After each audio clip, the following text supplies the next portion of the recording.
Hey, this is Fit Gear Hunter, and I am gonna do a quick video on a significant change, or what I believe to be a significant change in Garmin's recovery time tracking. Now, before I get into that, and if, as always, if you like this, please give it a thumbs up, and please consider subscribing. I'm gonna share a bunch of different updates that are coming through, or reviews that are coming through. And there's been a lot on the market right now. So the Garmin Venue SQ just came out, the 745 came out, the Pro chest strap came out. You have the Fitbit Sense, the Apple SE, the Apple Watch 6. So a lot of products coming out all at the same time. One of my next videos, I'm just going to share my general thoughts on the Fitbit Sense, the Garmin SQ, and the Apple SE, just to give you some details without doing a full review of each of them in comparison. And then I'm gonna get the Amazfit Stratus 3 full review out shortly. And then I'm also gonna just give sort of an update to the name change, because obviously there was a name change, and sort of give you some premise about the website going forward and how it's, gonna still focus on high intensity interval training. And what I do is CrossFit, and I want devices that purposefully track and give information for these alternative workout types that use a lot of wrist flex, therefore, and I want it to all be about fitness and fitness growth. But amongst all this noise of these devices coming out, the new Square Venue and the SE, the 6 on the Apple side, and Fitbit Sense, Fitbit Versa 3, there's what I believe for fitness tracking and fitness development, a significant change that really was totally missed, or is somewhat totally missed in my opinion. And that is Garmin is updating their recovery time tracking to include a multiple of metrics. And this is actually a significant deal. Maybe it's gonna work, maybe it's not gonna work out of the gate, but the fact that they're gonna tie in multiple metrics is significant. So I want you to listen to what I'm gonna share, how I'm gonna break it down. So what they're doing now, so what it was before, and I'm going to get into that in a little bit more detail. So recovery time is based on the level of intensity of the workout coupled with your VO2 max, like what your body should be able to handle. A certain amount of workout time needs to be taken into consideration. So these are all coming from Firstbeat Analytics, which obviously Garmin purchased, but Firstbeat is great because they're a dedicated analytics company that run algorithms and do tracking for fitness impact of workouts, recovery time, and load over time. So they're using higher level specifics.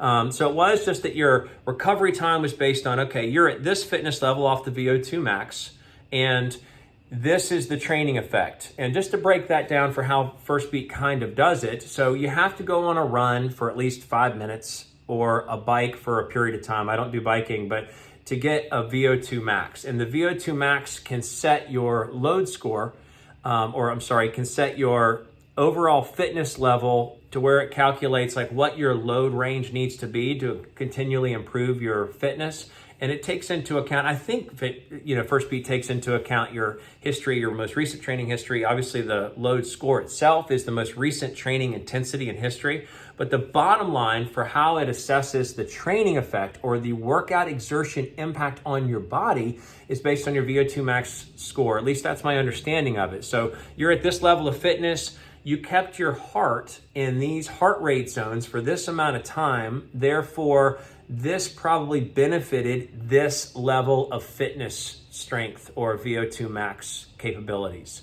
So on a scale of 1 to 5, from just looking at the anaerobic training effect from a workout evaluation, and obviously these workout details are currently only available on the Forerunner line and the Fenix 6 line.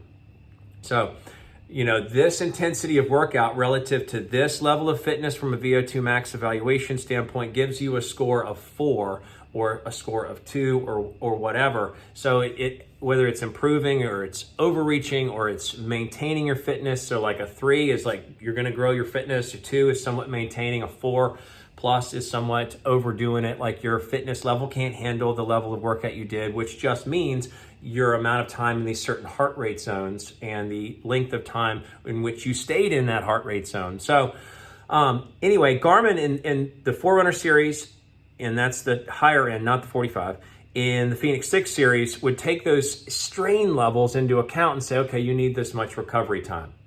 But what they're going to do now is they're going to incorporate the quality of your sleep, They're going to incorporate your stress level throughout the day and what is considered your body battery and some sort of component of relaxation. So they're going to take into account the physical activity exertion, but also the sleep and the body battery or the stress level throughout the day to say, okay, this is what your recovery time needs to be, taking into account your whole life coupled with the workout you just did. There is no one doing this at all. There's one that's doing somewhat of the same thing, or they are doing this, but using a faulty, not as effective heart rate sensor, and that's Whoop. Whoop is actually taking into account recovery time, your sleep, coupled with your workout exertion to give you a amount of recovery needed or amount of sleep or rest needed and those types of things. But as a lot of the studies, or my workout studies as well as other reviewers have shown, that it's all based on the input of what you get on the optical heart rate sensor, and the optical heart rate sensor is not as good, at least compared to some of the other optical heart rate sensors on out in the market right now. And you can't connect your workouts to a chest strap, so you can't get accurate data, and the data determines how much recovery. Obviously, if we're doing CrossFit or high intensity interval training or something that's spiking your heart rate, and obviously doing something where you have a lot of wrist flex, where you're doing barbell movements and you're doing pull-ups and things like that, an optical heart rate sensor is just not going to work to get a proper workout evaluation, and the workout evaluation flows into the recovery needed. So Whoop is conceptually doing it, and I have long dreamt of one of the major providers doing it, and apparently Garmin's doing it now, and they're not announcing it. It's like hard to find information on it. So I don't have a lot of information. I just know that it happened, and I know I can see it on my 945 watch. So what is everybody else doing? Apple just gives you, this is your heart rate zone, and they can give you a VO2 max, but they don't take into account, Lord, your VO2 max is this level, and you kept your heart in like a peak heart rate zone for this period of time, and that's going to cause this impact and give you this. They don't do any of that. They just give you generic information. Samsung, generic information.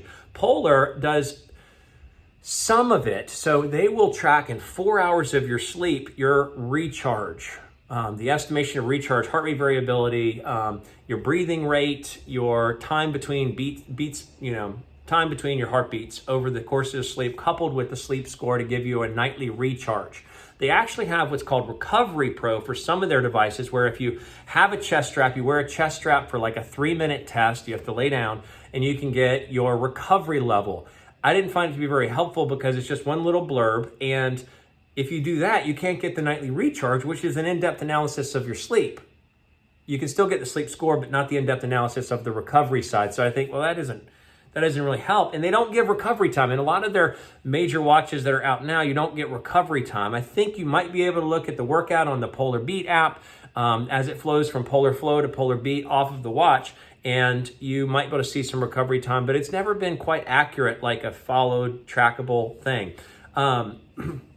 Coros is doing some of these things, but their load tracking is not great, and their sleep is terrible, and their analytics of the sleep, it appears to be terrible, and they're not tying it into recovery time and wellness. You have your sleep, static movement, you got this many hours, this much deep sleep or whatever, and then you have your workouts, which assess your load, which is great, but they don't tie in all these things. Suunto is actually the closest, and it's the less known to be closest because they're using they're using first beat analytics. So they're going to calculate on the 5 and the 9, you're going to get recovery time, and on the 3, 5, and 9, you're going to get resources, which is your tracking, first beats tracking of heart rate variability throughout the day, which is a evaluation of stress, which shows if you had a high stress day, your body's going to be beaten down a little bit, and your resources, your battery, your body battery, as Garmin calls it, your resources would be low. So Suunto's doing the recovery time off first beat analytics and the resources. So they've at least got those two things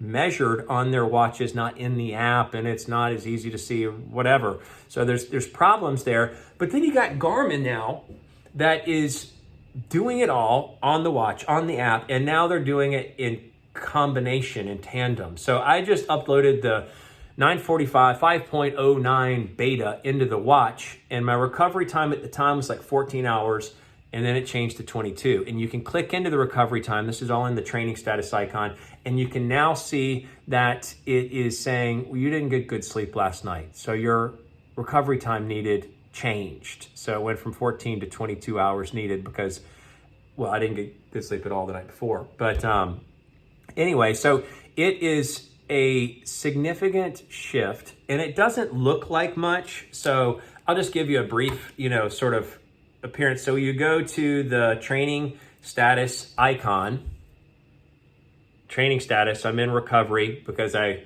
have not worked out as much. And you see all the regular stuff. We'll see if I can do it in real time. You see all the regular stuff, load over time. And then it's got recovery. And look, delayed by poor sleep. And you click on the button and it now tells you a detail. So that's the only place you'll see any of these details. It says like you should get some sleep to get back on track, and that's your recovery time. But the fact that it's taken into account all these things is just such a big deal. And there's not information about it. You can't find search information for improved. You can see it on the change log that it's called improved capital I, improved recovery time. And the crazy thing is that this is flowing through all the way to the 245. So you won't get the 645 combination in this because the 645 lacked body battery, and it's the old heart rate sensor, so they just left it out. So that's just sort of a dead device. But 245, 745, 945, Phoenix 6 series is all getting it. So the 245 is going to have this recovery time evaluation in a $299 to $349 watch that includes the workout exertion from this outside company, First Beat Analytics, which is now a Garmin company, but anyway, a dedicated company to tracking algorithms and analytics for workouts that gives you your training impact, your recovery time needed, and the training load over time, an estimate of how much load you need to have to be able to continue to grow. But now the recovery time is going to take into account how quality your sleep was. And side note, the 245 is not going to get improved sleep tracking like the other watches are, and I'll share it in a second. But anyway, your recovery time is going to now take your sleep, your body battery, your resources, your stress level throughout the day, something called relaxation, and the level of exertion into account for how much recovery. So it's a true training plan. And like I just shared, the sleep tracking is now getting updated on the 945. 745 is going to have the updated sleep, just like the Phoenix 6 got a little bit ago, where you could see your sleep score, evaluation of your sleep, all the metrics in the watch. The 5.09 beta did not include a sleep widget, and therefore I don't have a sleep score, but it's supposed to, and the 745 had it, and they retracted or something like that. But those things are all going to have the higher level sleep quality analytics off of First Beat's analytics, which is great. Garmin's offloading that to a team of specialists, and the 245 is still going to have Garmin's sleep tracking built in.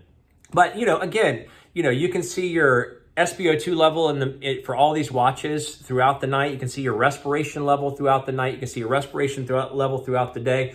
Garmin's taken into so many accounts, so many different aspects, and giving it to you in all the time. There's so many SpO2. I'm going to share that in another video. But anyway, this is a big deal. I just had to get it out amongst all the other things I want to talk about and share about the name change, or share about these updated, devices that just came out, as well as the the Amazfit Stratus 3 review that I've got to finish. I just have to get this out because I feel like it's hot off the press.